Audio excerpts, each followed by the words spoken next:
Good afternoon. I'm Dr. Arlie Drake, Assistant Professor and Program Coordinator of Agribusiness and Horticulture Technologies at Clark State Community College. So we have an agreement with our state NRCS, and our projects are going to probably look a little bit different than some of what the other colleges are doing. I know that other states have major metropolitan areas like Chicago or Minneapolis, but Ohio essentially has 5 major metro areas. Clark State's main branch is located in Springfield, Ohio, which lies about halfway between Dayton and Columbus and is itself an urban setting. Over the last decade or so, there has been a rise in urban farming or farming on abandoned and subsequently cleared lots in our inner cities.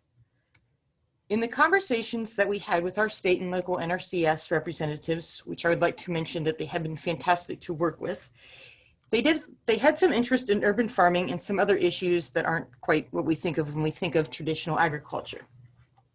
So we decided that we could start an urban farm and do some research on it. Pictured here is an area that once had houses located on it that have since been demolished. The houses were older, so there's a question of heavy metals in the soil from things such as lead paint. So we'll be having samples sent out and analyzed for lead. In addition, some of the practices employed in an urban farm setting, such as the use of high tunnels pictured here, and things like drip irrigation, could potentially lead to salt accumulation in the soils. So we'll be monitoring for that. A final question that we had was how late into the growing season can we go with the high tunnels? We did our best to select plants that are better adapted to warmer weather and from different plant families, which was a little bit difficult year because everyone kind of stayed at home and planted gardens. But we have planted tomatoes, bush beans, and carrots, and we'll be monitoring their growth throughout the autumn. Another issue that the NRCS brought up was honeysuckle. Honeysuckle is also quite an issue here in Ohio. The Ohio Department of Natural Resources lists it on their invasive species list. It is pictured here in the picture, and it really does take over kind of the understory area, especially when it's not being mown. So I honestly have had more people ask me about how to get rid of honeysuckle and to keep it out more than anything else. So we know how to take it out and for the most part kill it, but what can we do to stop it from re-encroaching? So this is the question that we have. So this fall we will be removing it, planting various plants and monitoring for re-encroachment, with the hope being that the plants that we put in can kind of snuff it out and outcompete it. We have been looking into various native and pollinator plants, and hopefully by the time we're hearing this, I've kind of made a decision on those. So kind of moving on, this past year, my department was allowed the use of several acres on our campus to convert over to basically a working farm. So in Ohio, there are about 3 million acres of corn planted, which of course varies by year. And of that corn acreage in Ohio, only about 19% of Ohio is no-till corn. And there's also still a significant number of farms that do plant continuous corn.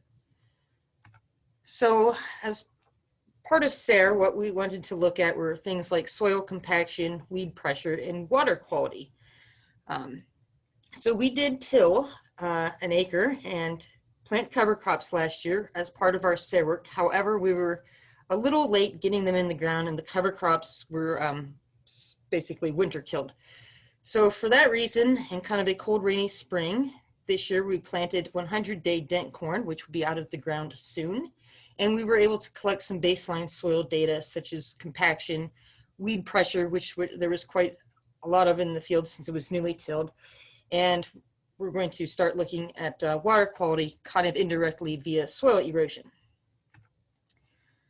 So soon we will be planting 3 different cover crops, clover, radishes, and rye, and then we'll have an unplanted check plot.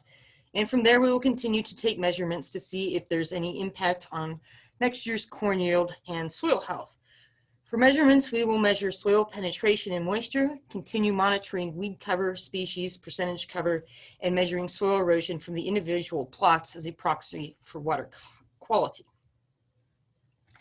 We did run into some pest issues this fall, and if I were a farmer, I wouldn't exactly be happy, but I'm an educator and trained as a researcher, so I was actually quite happy, as sometimes it is much easier to show students what is going on and to demonstrate differences between cultural practices or treatments when we can actually just take them out there and show them. So when I teach weeds, I mention succession species, and I have a great example of that happening in addition to how this can impact how weeds can impact the yields of various crops. So for instance, we had planted sorghum, oats, and barley, and the sorghum did relatively well, outcompeting the weeds as compared to smaller plants, the oats and the barley. We were hoping to host a field day live this year, which I personally have missed doing.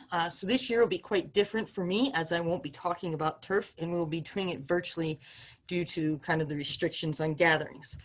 So it is tentatively scheduled for the first week of December to avoid messing with fall harvest and to allow us some time to analyze the data and put that together.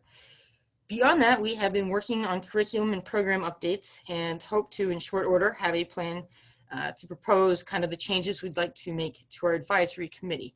So that's what's going on here at Clark State in our ag programs. So thank you for your time.